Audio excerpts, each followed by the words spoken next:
যাতে অতিরিক্ত হয়, এবং অতিরিক্ত না হলে তুলসী গাছের কাঠগুলোকে আপনারা ভেঙে ভেঙে নিয়ে একটা কোটোর মধ্যে ভরে রেখে দেবেন, এবং ওটা সকাল সন্ধে তুলো জড়িয়ে ঘিয়ের মধ্যে চুবিয়ে সেটাকে ধরিয়ে ভগবানকে আরতি করবেন।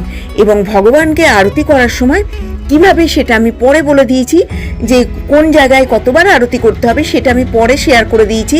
তো আপনারা এইভাবে আরতি করবেন ওই তুলসী গাছের কোষ্ঠকাঠি দিয়ে। তো এটা কিন্তু খুবই ভালো, এটা আমাদের কার্তিক মাসে করা হয়, কিন্তু এটা যদি আমরা সারা বছর করতে পারি খুবই ভালো। সারা বছর না পারলেও একাদশীর দিন আগের দিন পরের দিন করবেন, কারণ একাদশীর তিথি আমাদের সর্বশ্রেষ্ঠ তিথি। সেই জন্য আপনারা একাদশী তিথির দিনকে আগের দিন পরের দিনও করতে পারেন, তাহলেও কিন্তু হবে খুবই ভালো। একাদশীর ব্রত পালনে আমরা কি ফল পাই কিছু বিস্তর আলোচনা করছি, চলুন। যারা করেন না তারা পালন করবেন। একাদশী কিন্তু সমস্ত রকমের প্রদীপ দিয়ে আরতি করতে পারেন, কিভাবে সেটা বলে দিচ্ছি।